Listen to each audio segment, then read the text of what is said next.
Au croisement de la réglementation et de la technologie, les RegTech profitent de fondamentaux idylliques si l'on met de côté l'impact de la crise. L'inflation normative ainsi que l'augmentation des amendes et pénalités infligées par les régulateurs obligent les banques et assureurs à accroître leurs dépenses dans les activités de suivi, de gestion et de mise en conformité. Un terreau fertile pour les RegTech, dont la principale promesse repose sur la réduction des coûts de ces missions, aujourd'hui très chronophages. Leur domaine d'intervention ne manque pas. Amélioration de la connaissance client, aide à la lutte contre le blanchiment et le financement du terrorisme, veille et reporting réglementaire. Le problème, c'est que les RegTech peinent à exister, car les grands groupes bancaires et assureurs, surtout en France, ne les accueillent pas vraiment dans leur écosystème complexe. Ces géants internalisent encore largement le développement de solutions technologiques et restent attachés à leur système d'information existant.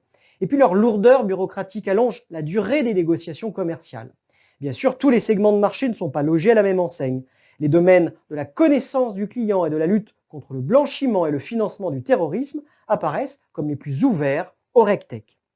L'avenir de ces startups technologiques semble s'inscrire dans une optique d'élargissement de leur offre, avec en filigrane l'idée d'atteindre une taille critique pour s'imposer comme un acteur de référence. Cela passe par sa déclinaison en plusieurs produits pour les différents usages des fonctions conformité, comme la vérification de l'identité des clients, le monitoring des transactions ou la production de reporting réglementaire. Ces startups travaillent aussi à diversifier leurs débouchés dans la mesure où elles déploient leur technologie aux fonctions vente et marketing des institutions financières. En somme, ces deux axes montrent que les RegTech cherchent à construire une offre globale. Et pour cela, elles nouent des partenariats, surtout avec des acteurs technologiques type FinTech, qui permettent de mutualiser les solutions et les ressources et de diluer les risques financiers liés à la R&D. Faute de se rapprocher et de s'allier avec les géants de la banque et de l'assurance, les RegTech pourraient bien devenir les cibles d'acteurs de l'écosystème de la conformité. Je pense aux éditeurs de logiciels historiques, cabinets de conseil et aux fournisseurs de services financiers.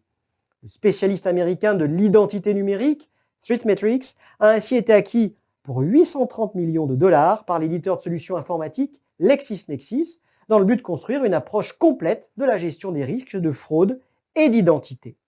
Aucun doute, l'univers des RegTech est amené à se structurer pour casser l'image d'une offre encore trop fragmentée et gagner en crédibilité. La crise devrait l'y aider.